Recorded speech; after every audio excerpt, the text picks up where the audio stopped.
Friends, இன்றைக்கி நம்ம கடலை சட்னி, பீனட் சட்னி எப்படி பண்ணுறதுன்னு பார்க்கலாம். பீனட்ஸ்க்கும் கிரவுண்ட்நட்ஸ்க்கும் என்ன டிஃப்ரென்ஸ் அப்படின்னு ரொம்ப பெருசாலாம் குழப்பிக்க வேண்டாம். Peanut is a type of groundnut, அவ்வளோதான். ஸோ இப்போ நான் யூஸ் பண்ணியிருக்கிறது பார்த்திங்கன்னா, நம்ம நாட்டுக்கடலைன்னு சொல்லுவோம் இல்லையா, டார்க் ப்ரௌனாக குட்டியாக உருண்டையாக இருக்கும். ஸோ அதுதான் நம்ம யூஸ் பண்ணியிருக்கோம். இதில் நிறைய விட்டமின் சத்துக்கள் இருக்குது, மினரல் சத்துக்களும் நிறைய இருக்குது. அதே மாதிரி பீனட்ஸ் உடம்புக்கு நல்லதில்லை, ஹார்ட் ப்ராப்ளம்ஸ் வரும் அப்படின்றதெல்லாம் ஒரு மித். இது நம்ம ஊரில் விளையிற பொருளுங்க. அதே மாதிரி ஒரு காலத்தில் ஏழைகளின் முந்திரின்னு நம்ம சொன்னதும் இந்த கடலைங்களை தான்.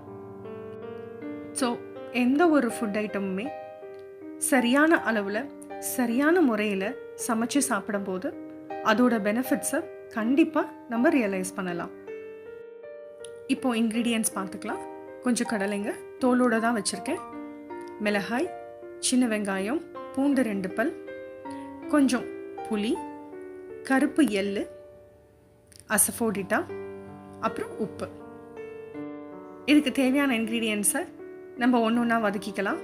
முதல்ல 1 ஸ்பூன் எண்ணெய் விட்டு வெங்காயத்தை வதக்கிக்கிறோம். அதுக்கப்புறம் பூண்டு மற்றும் மிளகாய், காய்ஞ்ச மிளகாய், இதையும் சேர்த்து வதக்கிக்கிறோம். இதில் கருப்பு எல்லையும் அந்த சின்ன துண்டு புளியையும் ஆட் பண்ணிக்கிறோம்.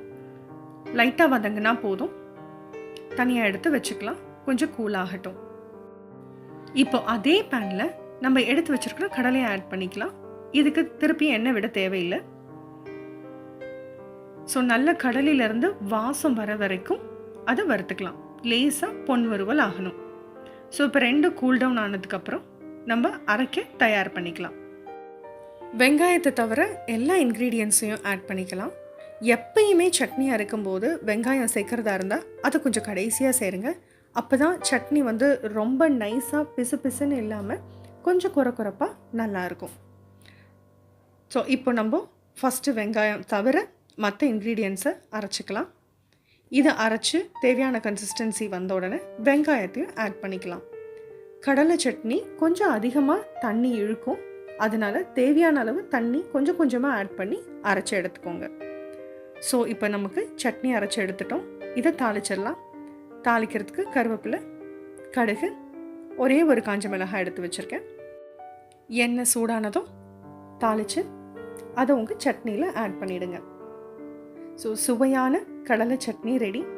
இது இட்லி தோசைக்கு ரொம்ப நல்லாயிருக்கும். அதே சமயம் பொங்கலுக்கு இது ஒரு பெஸ்ட் சைட் டிஷ். ட்ரை பண்ணி பாருங்கள். Thank you friends. உங்களோட சப்போர்ட் தான் எனக்கு ஒரு பெரிய மோட்டிவேஷன். ஸோ சப்ஸ்கிரைப் பண்ணாதவங்க சப்ஸ்கிரைப் பண்ணிவிடுங்க. சப்ஸ்கிரைப் பண்ணவங்க ஃப்ரெண்ட்ஸ்க்கு ஷேர் பண்ணுங்கள். தேங்க்யூ.